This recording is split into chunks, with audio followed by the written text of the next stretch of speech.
Hi, this is Corey Johnston, and in today's lesson, we're going to be discussing prophetic allusions to the Messiah. Now, to begin with, we just want to establish the fact that the verses and passages we'll be covering today are far from an exhaustive study on the matter, but we feel that they're the most significant, and we've arranged it in as coherent manner as possible in order to do it as efficiently in the time scale as possible. And the Messiah was not only a prophet in himself, he issued predictions which would be fulfilled, such as, for instance, the destruction of the Temple of Jerusalem some 4 decades after his death, but yet to be fulfilled prophecies, mostly pertaining to the end times. But he was also a figure of prophecy in that you'd be scarce to find any figure who is prolific in the writings of other prophets, as was he. He was the hope and expectation of the Jewish people. Sadly, the majority of him missed him when he was in their midst, but we're going to touch on that later. To begin with, we're going to open with Deuteronomy 18:15, and this is Moses writing. Yahweh your Elohim shall raise up for you a prophet like me from your midst, from your brothers. Listen to him. Now, this can be interpreted in a variety of ways. It could be interpreted as the office of prophet, which became more or less permanent from Samuel to Malachi, or also the ultimate prophet to come, the Messiah to come. And now Moses was very much the standard of Old Testament prophecy as established in locations such as Numbers 12, but he was aware that he was not the fulfillment of Yahweh's human instrument, the ultimate fulfillment. And Moses also writes in Genesis 3:1-5, this is in reference to the fall of Adam and Eve. And I put enmity between you and the woman, and between your seed and her seed. He shall crush your head, and you shall crush his heel. Now, this is Yahweh speaking to the serpent, who was Satan in deceptive cloaked form. And this is an unmistakable allusion to the cross to come, whereby Satan would inflict great injury on him unto death. But little did he know that he won the battle but lost the war in the eternal struggle between good and evil. And this verse is referred to as the proto-evangelium, in that it is the original instance of prophetic allusion to the Messiah. Now, the next verse we're going to read is 22:18 in the same book. And it reads, and in your seed all the nations of the earth shall be blessed. 22:18, sorry. And in your seed all the nations of the earth shall be blessed, because you have obeyed my voice. Now, this promise of blessing is replete throughout the book of Genesis. Yahweh provides Abraham with assurance that he would not only found a nation through whom the entire world would be blessed, but beginning in 12:3 and other places throughout, and the act of obedience which he fulfilled in this specific instance was taking his beloved son Isaac to the slaughtering, to sacrifice him at the behest and instruction of Yahweh, who really issued the order in the interest of testing his obedience and faith, because by this point Isaac had elevated himself. Abraham had elevated the significance of Isaac to an idolatrous extreme, and so in order to restore the proper priorities, Yahweh asked him to do this, and that is also an allusion to the son whom he would sacrifice, his own beloved son, and that is very much a typology. But the singularity of the tense of the word seed is significant, as Paul alludes to in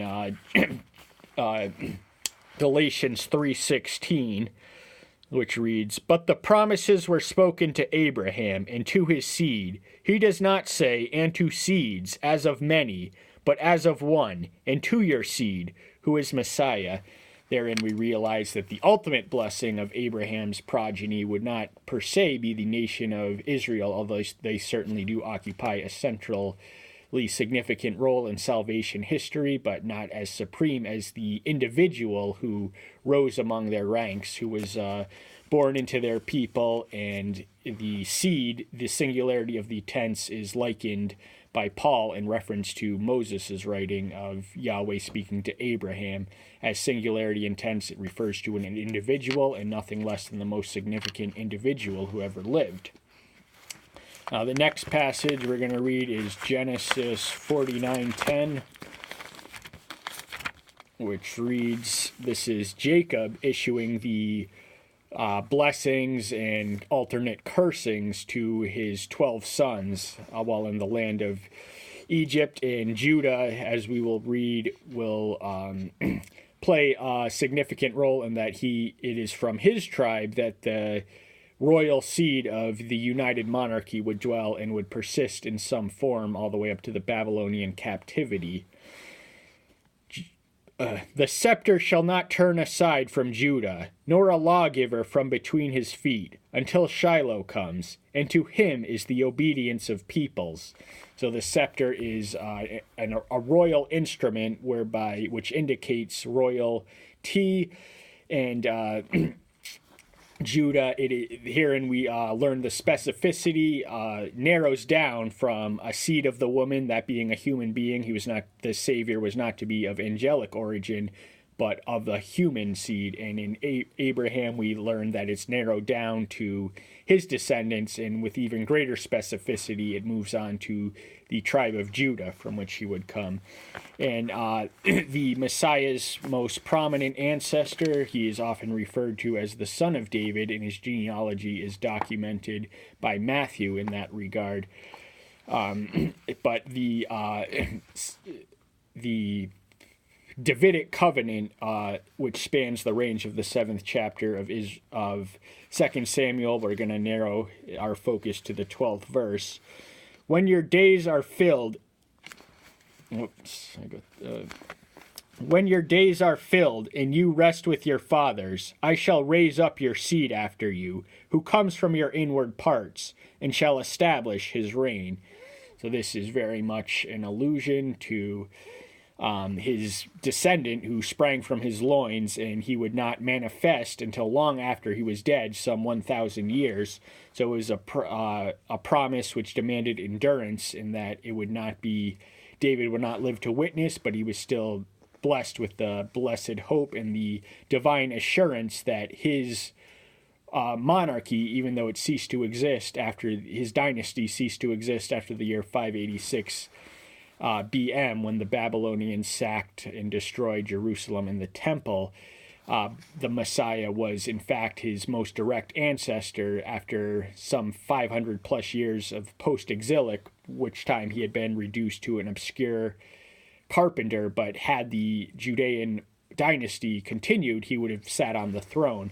And the nature of his throne is altogether different than what David experienced. And many Jews envision the Messiah as a warrior king along the Davidic lines, and centuries of foreign oppression had elevated their priority to national liberation, but they missed the seemingly greater message of salvation from sin, not deliverance from enemies, because sin is ultimately the single greatest enemy. It is universal, omnipresent throughout the human history, and the foreign oppressors come and go. They repeat and cycle. So after Babylon, Judah went through the control of Persia, then Greeks, then the Romans, and then ultimately the Muslims for some period of time. And so therein we learn that it's from Judah, from whose tribe David descends, and with so the specificity is hence narrowed down and refined to an even greater greater narrowness. And the specific location of his birth, which is very much the pintail of the Old Testament prophecies concerning him, is identified by the prophet Micah. And I should also have mentioned that for more on the Davidic covenant, the 89th Psalm is a recommended read. But we're going to read the verse the 5th chapter, the 2nd through 4th verse. But you, Bethlehem, Ephrathah, who were little among the clans of Judah, out of you shall come forth to me the one to become ruler in Israel, and his comings forth are from old, from everlasting. Now, not only is the location of his birth identical with the town from which David hailed, but that also ultimately drew Joseph to the town of Bethlehem when, at the request of the Roman Empire Emperor Augustus, the taxes were to be extracted from the native people, and they had to register in their hometown. So even though he was a native of Nazareth, his son was born. His stepson would be born in Bethlehem. And the other significant item we read is that the Messiah is to be divine in nature. Now, previously, we in Genesis 3:15, the only inference we had was to his humanity, but here the conception is expanded to a divine human duality, in whom there exists he exists perfect, fully divine, and fully human, without compromising the other. Therefore he shall give them up until the time that she who is in labor has given birth, and the remnant of his brothers return to the children of Israel. Now, the manner in which Yahshua was born was unique, being the son of Yahweh. Who used a human vessel. His mother's name was Mary. She was impregnated through a process initiated by the Ruach Kadesh. So that is also given birth, is mentioned in this passage. And he shall stand and shepherd in the strength of Yahweh, in the excellency of the name of Yahweh, his Elohim. And they shall dwell, for at that time he shall be great to the ends of the earth.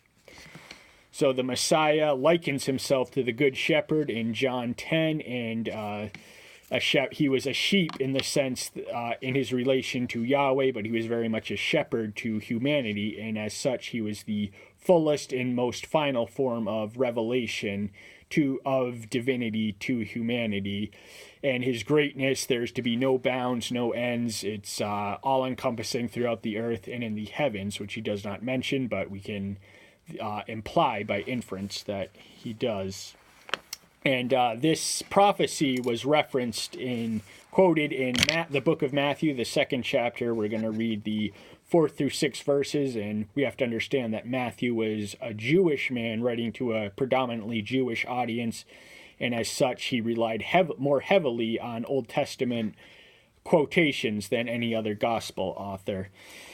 So the 4th verse reads, "And having gathered all the chief priests and scribes of the people together, he asked them where the Messiah was to be born. That he is Herod, who was the ruling Herod the Great, whose sons would be, his territory would be divided amongst his 4 sons by the time Yahshua was born.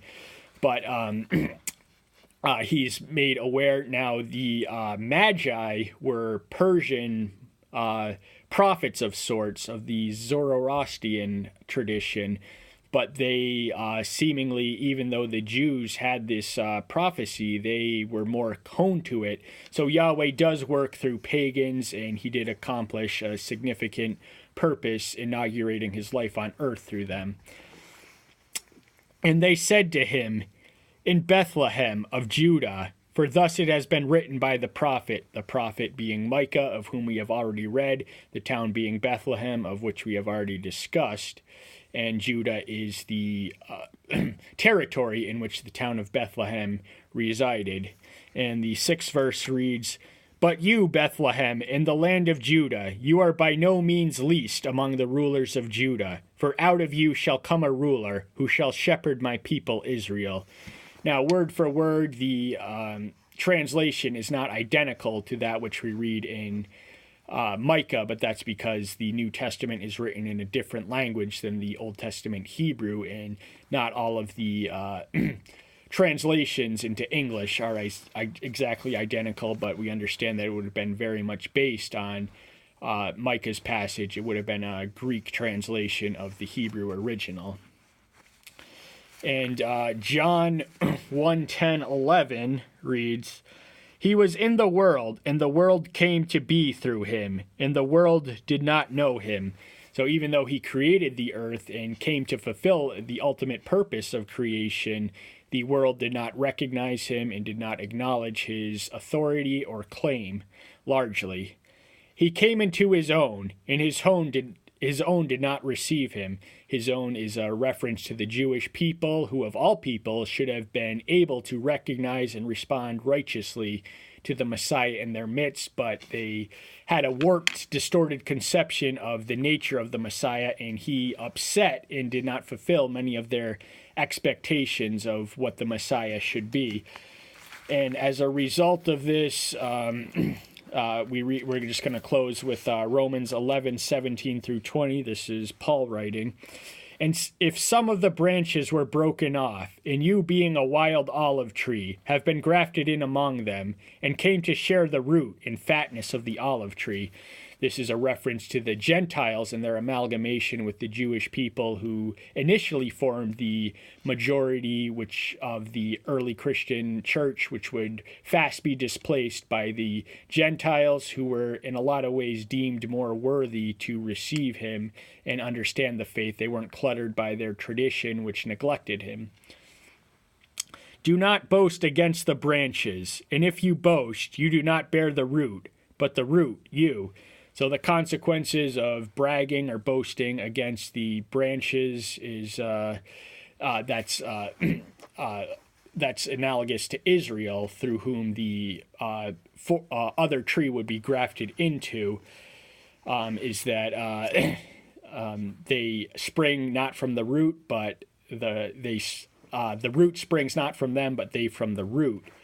And you shall say then, the branches were broken off, that I might be grafted in. So the purpose of the faithlessness of the majority of the Jewish people was to be compensated and fulfilled by the Gentiles, who in a lot of ways exceeded them in their faithful reception of the Messiah, whom they didn't even have the advantage that they did of having him minister in their midst in his mortal ministry. And good, by unbelief they were broken off, and you stand by belief. Do not be arrogant, but fear. For if Elohim did not spare the natural branches, he might not spare you either. So that is a warning and an issue of caution to the Gentiles, that if Israel, who were his chosen people, specially selected for a centrally significant purpose in Yahweh's designs, could be alienated from the branch by deviating from him in apostasy, so too were the Gentiles not immune. And that's all the time we have for today. Thank you so much. Tune in next time. Bye-bye.